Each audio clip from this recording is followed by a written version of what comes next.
अभी हम हमारी स्थिति देखें तो हम लोग परीक्षार्थी हैं, क्योंकि हम किसी परीक्षा की तैयारी कर रहे हैं। और परीक्षार्थी की स्थिति साधना के, आध्यात्मिक साधना के क्षेत्र में जो साधक होता है उसके जैसी स्थिति होती है। और परीक्षार्थी और साधक लगभग योगी की स्थिति में होते हैं, जो योग करते हैं। और मेरा ये मानना है कि हम लोग चूंकि सिविल सेवक बनेंगे तो सिविल सेवक को भी उसी स्थिति में होना चाहिए। आज हम चेतना के स्तरों पे, कॉन्शियसनेस की बात करेंगे। चेतना का एक स्तर होता है सबकॉन्शियस। ये जो सबकॉन्शियस होते हैं, जिन्हें होश नहीं होता, ये जैसे कि मूर्ख, पागल, ये जो लोग होते हैं, मूर्ख होते हैं, पागल होते हैं, जो मानसिक रोगी, वो सबकॉन्शियस स्टेज में होते हैं। कई बार इन लोगों को कुछ पता ही नहीं चलता, अवचेतन होता है। चेतना का स्तर बहुत निम्न प्रकार का होता है। दूसरा लेवल होता है कॉन्शियस लेवल। तो कॉन्शियस लेवल की बात करें तो चेतन लोग हैं ये। लगभग सिविल सर्वेंट और परीक्षार्थी और ये इस स्तर के तो होते ही है, क्योंकि अगर वो कॉन्शियस नहीं होते तो सिविल सेवा की तैयारी नहीं करते, परीक्षार्थी होते ही नहीं। इसलिए वो कॉन्शियस लेवल पे तो है ही, सब कॉन्शियस तो नहीं है। और अनकॉन्शियस तो बिल्कुल भी नहीं है। तो एक अनकॉन्शियस होता है। अनकॉन्शियस स्थिति कौन सी होती है? ये सब कॉन्शियस है। और अनकॉन्शियस वो वाला होता है जो पूरा ही कोमा में चला गया, जैसे बेड पे पड़ा रहता है, मस्तिष्क केवल जिंदा है, उसका शरीर केवल जिंदा है, जिनको हम ब्रेन डेड बोल सकते हैं, या जो हिल डुल नहीं सकते, बिस्तर पे पड़े हुए हैं, अनकॉन्शियस, पता ही नहीं है उनको कि उनका क्या हुआ है। एक कॉन्शियस जो मैंने आपको बताया, और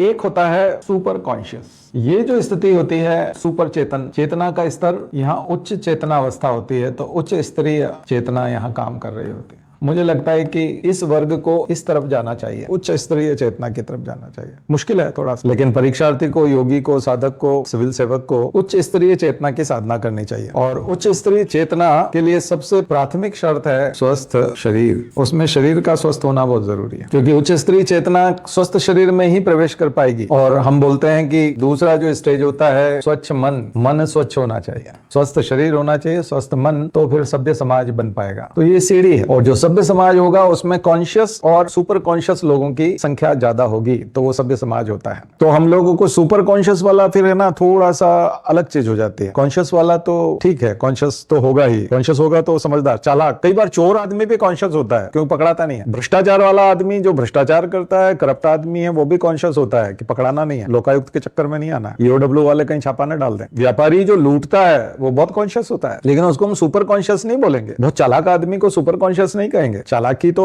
कॉन्शियस में आ जाएगी, लेकिन सुपर कॉन्शियस वो होगा जो दूसरों की बात भी समझ सकता है। एम्पैथी की बात मैं कर रहा था। यदि आप चेतना का स्तर उच्च बनाए हुए हैं, उच्च स्तरीय चेतना विद्यमान है आपके अंदर, और हम इस उच्च स्तरीय चेतना को यदि धारण करने लग जाएं, तो इसका सीधा सीधा लाभ है कि कल जो मैंने आपको बताया था, टॉलरेंस, सबसे बड़ा सद्गुण जो टॉलरेंस है, सहनशीलता, वो बहुत आ जाती है। क्योंकि उच्च स्तरीय चेतना में आदमी को ये स्तर आ जाता है चेतना का, कॉन्शियसनेस का, कि उसे पता चलता है कि जैसे किसी आदमी ने व्रत उपवास किया है, तो मैं बहुत सारे व्रत उपवास वाले लोगों को देखता हूँ, वो चिड़चिड़े हो जाते हैं। उनको कई बार ये लगता है कि व्रत उपवास आपने किया है तो आप संयम बरत रहे हैं, आपने खाने पीने पे संयम बरता है, दूसरे ने व्रत का संकल्प नहीं लिया है, उपवास का संकल्प नहीं लिया है, तो वो आदमी तो अपने समय पे खाएगा, नाश्ता भी करेगा, हो सकता है 4-4 समय खाएगा, तो उसको गुस्सा आने लगता है उनके ऊपर कि ये क्या तरीका है। तो इसका मतलब है आप कॉन्शियस लेवल पे तो है, लेकिन सुपर कॉन्शियस में नहीं पड़ता, सहनशीलता नहीं है ये। इसलिए मैं बहुत सारे ईमानदार ऑफिसर्स को देखता हूँ कि वो अलोकप्रिय होते हैं, उनसे मिलना लोग पसंद नहीं करते, क्योंकि वो चिड़चिड़े बहुत होते हैं। ईमानदार ऑफिसर, ऑनेस्ट ऑफिसर चिड़चिड़ा हो जाता है, उसको समाज से और दूसरे अधिकारियों से बहुत शिकायत रहती है, ये सब भ्रष्ट हैं, सब चोर हैं, गाली देते हैं, बहुत अनाप शनाप गालियां देते हैं, बहुत परेशान रहते हैं। ईमानदार आदमी फ्रस्ट्रेट हो जाता है। सुपर कॉन्शियस वाला फ्रस्ट्रेट नहीं होगा, उसको ये पता होगा कि ये जो समुदाय है, जिस कम्युनिटी में हम लोग रहते हैं, वो कम्युनिटी के जो लोग हैं वो अलग अलग तरीके से उनका सोशलाइजेशन हुआ है, उनका बैकग्राउंड अलग अलग है। मैंने तो आपको जेनेटिक वाला भी बताया कि जेनेटिक भी अलग अलग है, उनकी इकोनॉमिक कंडीशंस अलग अलग है, उनकी सोशल और पॉलिटिकल और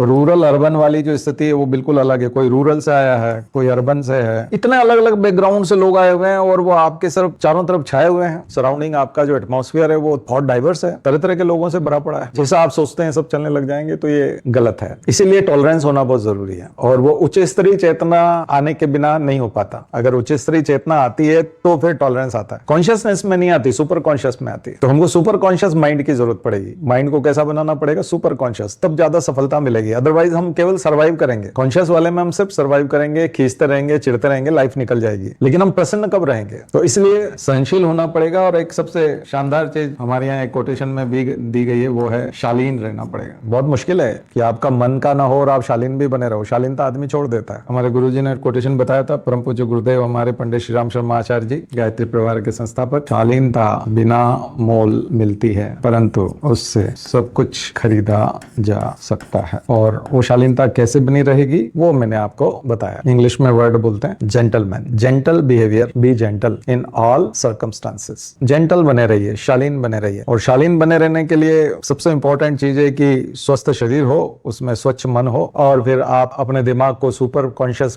लेवल पे लेके जाएं, माइंड को, मन को संतुलित करें, दूसरों की परिस्थिति को भी समझते चलें, एहसास करते चलें और उस हिसाब से व्यवहार करते चलें। बहुत सिंपल है, बहुत साधारण है, लेकिन प्रैक्टिस करना थोड़ा सा टफ है। एक आध बार किया जा सकता है, एक आध बार मन में आ जाए, हम थोड़ी देर के लिए कॉन्शियस होकर के, सुपर कॉन्शियस होकर के बैठ सकते हैं, लेकिन कंटिन्यूअस इसको रखने का अभ्यास यदि कर लिया जाए तो उसको हम योगी कहते हैं, साधक कहते हैं। और मुझे लगता है सिविल सर्वेंट को उसी लेवल पे होना चाहिए, लीडरशिप को भी उसी लेवल पे होना चाहिए। बड़े जो नेता हैं उन लोगों को भी ये गुण धारण करना चाहिए। अगर वो ये सब देखेंगे, आप ये सब चीजें अगर किसी नेता में देखते हैं तो वो अद्भुत है। वो कहीं न कहीं कुछ न कुछ प्रैक्टिस कर रहा है, कहीं न कहीं वो कुछ न कुछ सीख रहा है। अगर किसी नेता में लक्षण दिखाई दें शालीनता के, और अगर वो कूल है, अगर वो शालीन है, अगर वो चिड़चिड़ा नहीं है, अगर वो दूसरों को परेशान नहीं कर रहा है उस तरह से, तो डेफिनेटली वो कुछ न कुछ प्रैक्टिस कर रहा है। आप बराक ओबामा को यदि देखेंगे तो उनमें ये लक्षण दिखाई पड़ेगा। और भी कुछ नेता हैं दुनिया में जिनको अगर आप देखेंगे तो उनमें ये लक्षण आपको साफ साफ दिखाई पड़ते हैं।